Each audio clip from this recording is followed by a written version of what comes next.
नमस्कार दोस्तों, मैं मनीष स्वागत करता हूं आपको अपने इस यूट्यूब चैनल पे। दोस्तों, एक बर्निंग टॉपिक है आपके लिए जेनेवा कन्वेंशन, या आप इसको हिंदी में कहें जेनेवा संधि। एक्चुअली ये टॉपिक इसलिए अभी हाईलाइटेड है क्योंकि हमारे जाबाज पायलट हैं जो कि अभी पाकिस्तान के कब्जे में हैं। तो बहुत सारा मुद्दा इससे रिलेटेड है कि क्या उन्हें छुड़ाया जा सकता है, क्या उन्हें पाकिस्तान रिहा कर सकता है, जनेवा कन्वेंशन इसमें किस तरह से लागू होगा, जनेवा कन्वेंशन के तहत कैसे उन्हें रिहा किया जाएगा, ये सभी मुद्दा है। तो हम बात करने जा रहे हैं आज जेनेवा कन्वेंशन की, जेनेवा संधि की, जिसके तहत भारत सरकार जो भारतीय पायलट जो अभी पाकिस्तान के कब्जे में है उनको रिहा किया जा सकता है। तो हम देखते हैं एक एक टॉपिक जो कि जेनेवा कन्वेंशन में ये मेंशन है, जिसके तहत भारत सरकार ये क्लेम कर सकती है हमारे पायलट को सुरक्षित पाकिस्तान रिहा करे। बात करते हैं जेनेवा संधि की। तो इसमें लिखा है कि इस संधि के तहत घायल सैनिक की उचित देखभाल की जाती है। जो भी सैनिक है, किसी भी देश का सैनिक हो या आपके दुश्मन सैनिक हो या आप ही का कोई सैनिक हो, आप ही का कोई सैनिक तो होगा नहीं, यानी कि दुश्मन देश का ही सैनिक होगा, तो उसको आप उचित देखरेख करेंगे। युद्ध बंदियों के अधिकारों को बरकरार रखने के लिए जेनेवा समझौता में कई नियम दिए गए हैं। जेनेवा समझौता में 4 संधियां और 3 अतिरिक्त प्रोटोकॉल शामिल है, जिसका मकसद युद्ध के वक्त मानवीय मूल्य को बनाए रखने के लिए कानून तैयार करना है। कहने का मतलब ये है कि मानवीय व्यवहार उनके साथ किया जाए, जो दुश्मन देश के सैनिक आपने पकड़ रखा है उनके साथ अमानवीय व्यवहार आप न करें। जेनेवा संधि का ये मुख्य मसौदा था। मानवता को बरकरार रखने के लिए पहली संधि 1864 में हुई थी। इसके बाद दूसरी संधि, तीसरी संधि 1906 और 1929 में हुई। द्वितीय विश्व युद्ध के बाद 1949 में 194 देशों ने मिलकर चौथी संधि की थी। जो जेनेवा संधि थी वो एक नहीं 4 बार हुई। कब कब? 1864 में हुई, 1906 में हुई, 1929 में हुई, 1949 में हुई। उस समय 194 देश शामिल थे। 1949 में जो संधि हुई उस समय 194 देश इसमें पार्टिसिपेट किए थे।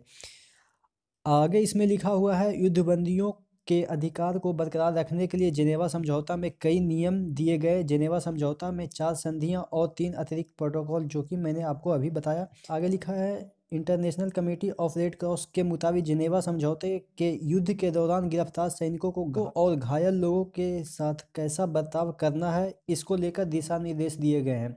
इसमें बताया गया है कि आप घायल सैनिकों के साथ कैसा व्यवहार करेंगे, दुश्मन देश के सैनिक के साथ कैसा व्यवहार करेंगे। इसमें साफ तौर पे बताया गया है कि युद्धबंदियों के क्या क्या अधिकार हैं। साथ ही समझौते में युद्ध क्षेत्र में घायलों को उचित देखभाल और आम लोगों की सुरक्षा की बात कही गई है। जेनेवा समझौता में दिए गए अनुच्छेद 3 के मुताबिक युद्ध के दौरान घायल होने वाले युद्धबंदी का अच्छे तरीके से उपचार होना चाहिए। ऐसा नहीं है कि आपने जो देश एंटी देश का आपने सैनिक पकड़ रखा है तो उनका इलाज भी नहीं करेंगे, अगर कहीं ब्लीडिंग हो रही है या कुछ हो रहा है उनके साथ, तो उनका आपको उपचार भी करनी है। यानी आपको पूरा उनके साथ मेहमानवाजी जैसा ट्रीट करनी है, ना कि एक बंदी की तरह, या आप कह सकते हैं उग्रवादी की तरह आपको उनको ट्रीट करनी है। तो ऐसा एक्सपेक्ट करते हैं कि पाकिस्तान ऐसा ही कुछ करेगा, क्योंकि अगर वो ऐसा नहीं करता है तो ये जेनेवा जो संधि है, जेनेवा जो ट्रीटी है, उसका उल्लंघन होगा, जिसका दबाव अब उस पर पड़ सकता है। इंटरनेशनल जितने कंट्री हैं वो इस समझौता को तोड़ने की वजह से कुछ शर्तें लागू कर सकते हैं या कुछ सैंक्शन लगा सकते हैं पाकिस्तान के ऊपर। तो इस वजह से भी हमारे जो सैनिक अभी वहाँ पे हैं उनके साथ है ऐसा पाकिस्तान करने से डरेगा कि उनके साथ कुछ ऐसा अमानवीय व्यवहार किया जाए। आगे लिखा है, युद्धबंदियों के साथ है बर्बरतापूर्ण व्यवहार नहीं होना चाहिए, इसके साथ किसी भी तरह का भेदभाव नहीं होना चाहिए। साथ ही सैनिकों को कानूनी सुविधा भी मुहैया करानी होगी, यानी कि उनको वकील वगैरह जो भी है एक कानूनी प्रोसेस के लिए उनको कानूनी सुविधा भी मुहैया कराना होगा। ये जेनेवा संधि के कुछ शर्तें हैं। जेनेवा संधि के तहत युद्धबंदियों को डराया धमकाया नहीं जा सकता है। होता है कि हम किसी को पकड़ लिए तो डरा धमका सकते हैं, इसमें ये लिखा हुआ है जेनेवा संधि में कि आप उनके साथ डराया धमकाया ये सभी जो चीज़ें होती है वो सभी नहीं कर सकते। इसके अलावा उन्हें अपमानित नहीं किया जा सकता है। हाँ, ये सभी चीज़ें हैं। इस संधि के मुताबिक युद्ध बंदियों पर मुकदमा चलाया जा सकता है। हाँ, वो कोर्ट, वहाँ के मिलिट्री कोर्ट में इन पे मुकदमा चल सकता है, जो भी उनका कोर्ट है वहाँ पे मुकदमा चल सकता है, लेकिन उनको डराया धमकाया नहीं जा सकता है। इसके अलावा युद्ध के बाद युद्ध बंदियों को वापस लौटाना होता है। देखिए, ये पॉइंट काफ़ी महत्वपूर्ण है। इसके बाद युद्ध के बाद युद्ध बंदियों को वापस लौटाना होता है, जिसे पाकिस्तान को करना होगा, यानी कि हमारे जो सैनिक वो पकड़ रखे हैं उनको लौटाना होगा, नहीं तो इसका अंजाम आप समझ सकते हैं कि एक इंटरनेशनल ट्रीटी का उल्लंघन करने का मतलब ये है कि आप सभी पूरे विश्व से अलग थलग पड़ जाएंगे।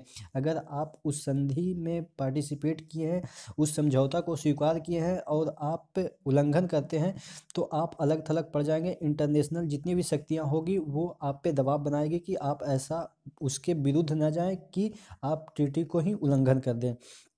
आगे लिखा है कि कोई भी देश युद्धबंदियों को लेकर जनता में उत्सुकता नहीं पैदा कर सकती है। ऐसा नहीं किया जा सकता है कि हमने ये पकड़ लिया, अब इसके साथ ऐसा करेंगे वैसा करेंगे। ये सरकार, जो भी वहाँ की सरकार होगी, अपनी जनता को इसके बारे में उतना डिटेल नहीं देगी। युद्धबंदियों से सिर्फ उनके नाम, सैन्य पद, नंबर और यूनिट के बारे में पूछा जा सकता है। जाति, धर्म, ये सभी चीज़ें युद्धबंदी से नहीं पूछा जा सकता है। सिर्फ उनका नाम, सैन्य पद कि कौन से रैंक पे हैं, कौन से यूनिट में है, ये सभी चीज़ें पूछा जा सकता है। आगे है जिनेवा संधि से जुड़ी मुख्य बातें। देखिए, जिनेवा संधि से जुड़ी मुख्य बातें मैंने बता रखी है, लेकिन यहाँ पे पॉइंट वाइज भी मैं आपको समझा देता हूँ। इस संधि के तहत घायल सैनिक की उचित देखभाल की जाती है, ये मैंने पहले ही बताया। संधि के तहत उसे खाना पीना और ज़रूरत की सभी सामानें दी जाती है। सही, एकदम से नॉर्मल, एकदम से अच्छे तरीके से उनके साथ ट्रीट किया जाना चाहिए, ऐसा इसमें कहा गया है। इस संधि के मुताबिक किसी भी युद्धबंदी के साथ अमानवीय बर्ताव नहीं किया जा सकता है, मैंने पहले ही समझाया। किसी देश का सैनिक जैसे ही पकड़ा जाता है उस पर ये संधि लागू होता है। जैसे ही वो पकड़ा गया, हमारे सैनिक जैसे ही पकड़े गए, ये संधि लागू हो जाता है। इसी वजह से अभी तक आपने देखा होगा कि पाकिस्तान ने अभी तक कोई एक्शन नहीं लिया है हमारे सैनिक पे। एकदम से अच्छे से चाय वाय पिला रहे हैं, अच्छे से बात कर रहे हैं। उनको भी पता है कि अगर हम उनको परेशान करते हैं तो ये ट्रीटी का उल्लंघन होगा, ये जो संधि है उसका उल्लंघन होगा, जिसके कारण जो इंटरनेशनल प्रेशर पड़ेगी वो पाकिस्तान पे ज़्यादा पड़ने जा रही है। वो पाकिस्तान और भी दबाव में आ सकता है। आगे लिखा है, संधि के मुताबिक युद्धबंदी को डराया धमकाया नहीं जा सकता। ये तो वही बातें हैं, और जो मैंने बताया युद्धबंदी की जाति, धर्म, जन्म आदि के बारे में नहीं पूछा जाता है।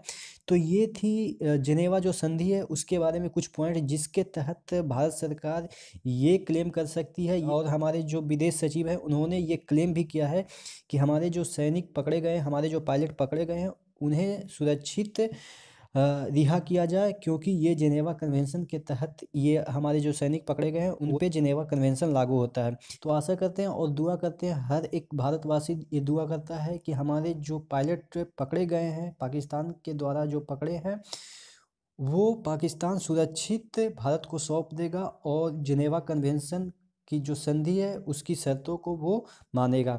नहीं, अगर ऐसा नहीं होता है तो अंजाम कुछ भी हो सकता है। ये आप समझ सकते हैं कि जिनेवा कन्वेंशन के जो शर्तें हैं उसको तोड़ने के बाद इंटरनेशनल प्रेशर पाकिस्तान पे ज़्यादा पड़ेगी, जिसके बाद कुछ भी संभव हो सकता है। ये तो आप समझ सकते हैं, अभी का जो माहौल है उसके तहत आप समझ सकते हैं कुछ भी संभव है। इस आर्टिकल के रिगार्डिंग जो भी आपके मन में है, जो भी गुस्सा है, आप यहाँ पे कमेंट बॉक्स में निकाल सकते हैं, और दुआ कीजिए और आशा कीजिए कि हमारे जो सैनिक बहादुर वहाँ पे हैं वो बाइज्जत सुरक्षित यहाँ पे लौट आएँ।